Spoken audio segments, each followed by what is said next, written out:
this is Russell, and I wanted to share with you a few minutes of my time as I'm driving home from the office today.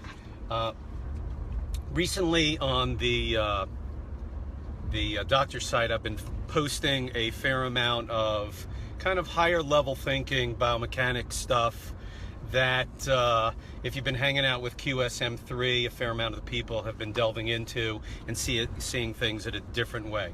I just wanted to step back for a moment and give you a little perspective on what's going on and the way things are going on. And one of the first ways to look at something and to be able to understand it as well as possible at a first level is to be able to have a system.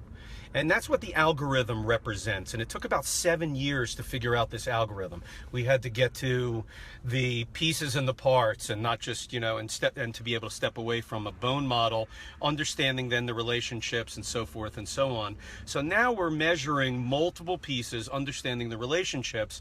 And what the algorithm does at a first level, and especially from a learning and teaching perspective, is it gives somebody, a new person that comes in, to the organization and says, hey, here is the way that the human body breaks down.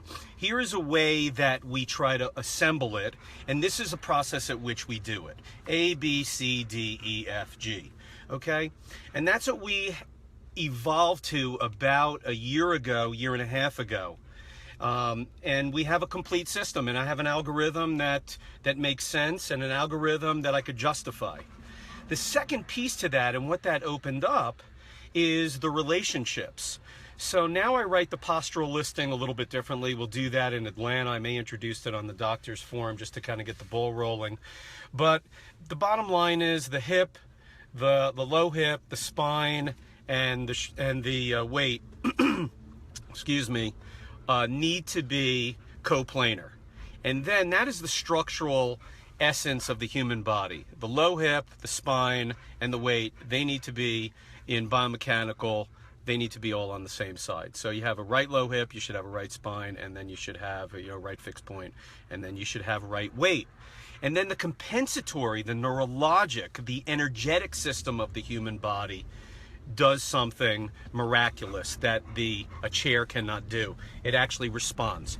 And it does that by turning the shoulders, the neck, and the head back in the opposite direction, that the human body then has some better, what we call, balance. So when those three bottom things go off center, the top three things need to rebalance.